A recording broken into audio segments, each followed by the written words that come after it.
रामकृष्ण हरी माऊली. आता आपण अकलूजच्या माने विद्यालयामध्ये आहोत. इथे रिंगण पार पडणार आहे. मात्र त्याआधी एक ताई मला भेटली. ती आदिवासी पाड्यामधून आलेली आहे आणि बऱ्याच कठीण परिस्थितीमधून तिने हा प्रवास तिचा सुरू केलाय. आता ती रांगोळ्या काढते. दुसरी एक ताई आपल्या सोबत आहे. तिने वर्ल्ड रेकॉर्ड केलेला आहे आणि तिच्यासोबत ही सुद्धा ताई रांगोळ्या काढते.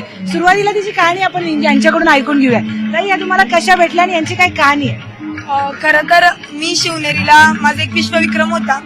खरं तर असं म्हणायला हरकत नाही की ज्यावेळेस छत्रपतींनी स्वराज्य स्थापनेचं ठरवलं तर त्यावेळेस त्यांना मदत करणारे हे आपले डोंगरदऱ्यांमध्ये फिरणारे मावळे होते आणि त्यांचा खूप पाठिंबा होता मार्गाने. त्यांच्यामुळे सगळ्या गोष्टी मिळत होत्या आणि हिची आणि हिच्या फॅमिलीची मला तशीच मदत झाली.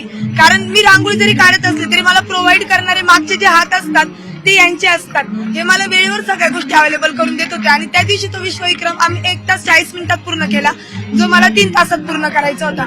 त्यासाठी मी सर्वप्रथम तिचे आभार मानते, कारण तिने त्यावेळेस मला खूप सहकार्य केलं आणि त्यावेळेस मी तिला बोलले होते की माझ्या बरोबर वारीला चल, कारण दरवेळेस जेंट्स लोक बरोबर असतात तर मला माझी एखादी सखी म्हणून तू सोबत आहे.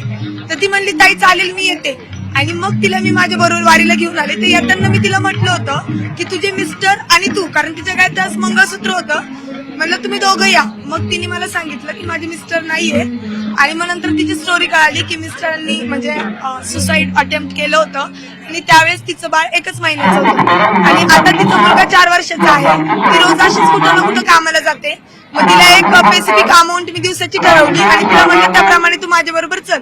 आणि ती इथं आली आणि खरंच मला सांगायला आनंद वाटतोय की ती आता रांगोळी करायला लागली करते आणि माझा तिला फुल सपोर्ट आहे, कारण मी कंटिन्यू बाहेर असते तर मला माझ्या बरोबर कोणी ना कोणी हवंच असतं. तर तिला मी सांगितलं आणि आश्वासन पण दिलं की तू आता करायचंच आणि माझ्या बरोबर तू कंटिन्यू राहिली तरी मला काही हरकत नाही.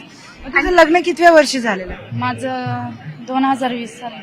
म्हणजे तू आता किती वर्षाची आहेस? मी आता 23. 23 वर्ष. हा. अच्छा, म्हणजे 18व्या वर्ष वगैरे हा. त्याचं पण आधी लग्न झालेलं. हा.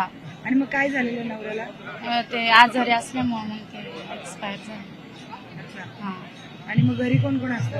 घरी आई वडील, इकडे मी आई वडिलांकडेच असते. आई- मुलगा किती वर्षाचा? 4 वर्षाचा.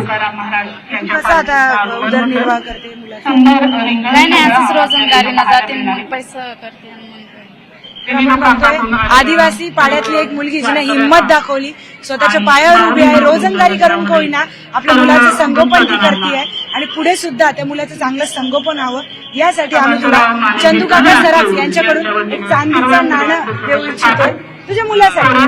तुझ्या मुलासाठी प्लीज तू स्वीकार करावा अशी विनंती आहे तुला. आणि आमचं भाग्य आहे तुझ्या मुलासाठी आम्ही मदत करू शकतो. खरंच मला खूप चांगलं वाटतं जेव्हा चांदीचं नाणं का अशा हातात जातं, बरोबर योग्य ठिकाणी जातं. तुझ्या मुलासाठी मुलाला सांग आम्ही दिलं, मावशीने दिलं म्हणून. तर अशा पद्धतीचं हे चांदीचं नाणं आपण तिला सोपवलेलं आहे. आता सांग, वाटलं होतं का चांदीचं नाणं? काय झालंय? गावणी झाली का? स्ट्रॉंग मुलगी खूप एकटं हँडल करते. स्ट्रॉंग आहे ती. तर असंच राहा, मस्त स्ट्रॉंग राहा आणि आता दरवाडीला भेट आम्हाला. नाही तिला घेऊन येणार. बस दरवाडीला भेट. ओके, तिचं कॉन्टॅक्ट माझ्याकडे आहे आता, तिथून पुढं कायम. वा ठीक आहे. चला, video journalist Arshad Gorkar sir, मी प्रियांका लाठी, न्यूज 18 मराठी, अकलूज.